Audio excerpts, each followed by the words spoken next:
Yan. Tagapan tayo ng report mga kabrigada. Ang DA at DTI abay nagsagawa raw ho ng isang joint market inspection sa Mega Q-Mart dyan po sa may Quezon City. Meron kaya mga nakita dyan na hindi nagpapatupad ang MSRP, mga timbangan, ano kayang pakay dyan ng DA at DTI? Brigada Jigo Boy Custodio, i-brigada mo! Brigada Live Report.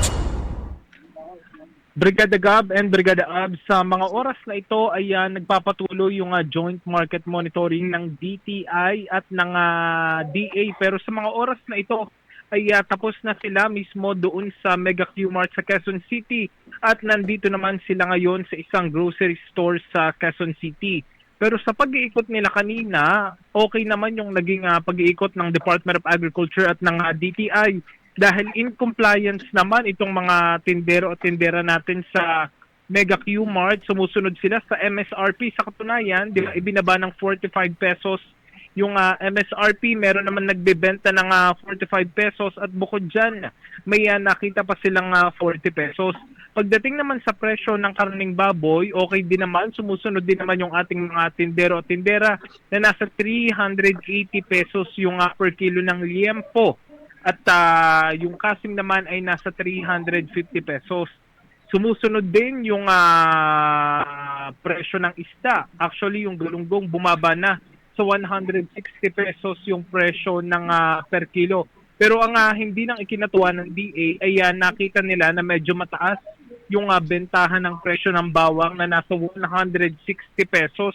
Ang per kilo na dapat daw ay nasa 100 to 110 pesos lamang yung presyo ng per kilo ng imported. Pero ngayon pinag-aaralan kung dapat bang ipatupad ito MSRP na rin dito sa presyo ng bawang. So ito naman ay pinagpaplanuhan pa lamang at kailangan kasi nga masolusyonan muna yung problema dito sa mataas na presyo ng bawang dito sa Mega Q-Mart sa Quezon City. Pero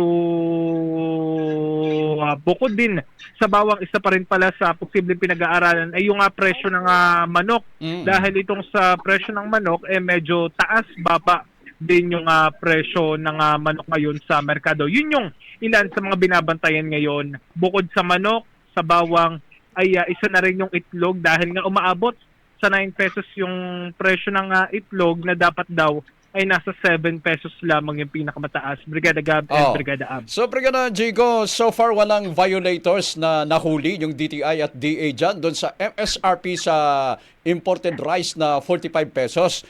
Ang tanong ko, pwede naman kasi na yung ibang mga dyan, retailers, ang pwede nilang gawin, hindi na sila magbebenta ng imported rice para walang 45. Lahat locally produced rice. Ang tanong ko sa iyo, marami ka ba nakita dyan na 45 pesos?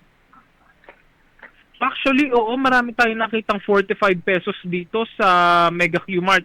Actually, dito rin sa isang grocery store na kanilang binibisita ngayon, marami rin murang bigas na ibinebenta. Merong yung regular milled na bigas ay nasa mababang presyo lamang din yung halaga. At yun naman yung maganda. Sumusunod naman yung mga tindero at tindera sa mga ipinatupad na MSRP. Pero yun nga, gaya kanina, syempre kung doon sa bigas, marami pa rin kasi Brigada Abs na hindi raw sumusunod sa MS. Jigo? Talaga ito madali implement. Yes, Brigada. Hindi naman daw talaga madaling i-implement ito nga pagpapatupad ng MSRP ng baboy.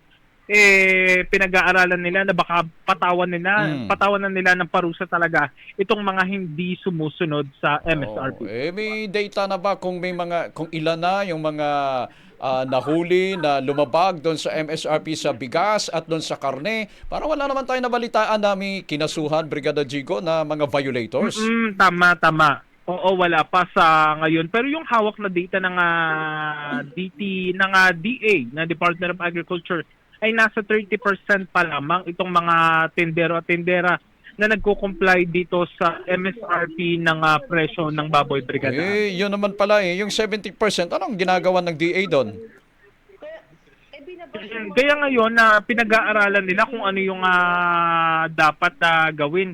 Kasi medyo mahirap nga daw talagang i-implement itong pagpapatupad ng MSRP sa presyo ng baboy. Pero ngayon naman, mamayang hapon ay makikipagpulong daw sila sa mga pork stakeholders para mapag-usapan itong issue na kinakaharap sa presyo ng baboy ngayon. Brigada. Okay, sige. Talagang mahirap yan kapag masyadong lenient, malambot yung gobyerno sa implementation ng mga batas na yan, Brigada Jigo. Sige. Kaya ngayon, yun yung pinag-aaralan nila. Okay. Maraming salamat. In the heart of changing lives. Ito, si Brigada Jigo Custodio ng 105.1 Brigada News of Manila, the Music News Authority. Isyong paglipunan, pinupuri, pinupuna, para patas sa mata ng masa. Tila Brigada! Tila Brigada! Ang bahaging ito ay hatid sa atin ng Yummyfit ES2 Oral Drops. Simulang tuparin ang pangarap ng iyong anak. And stunting now!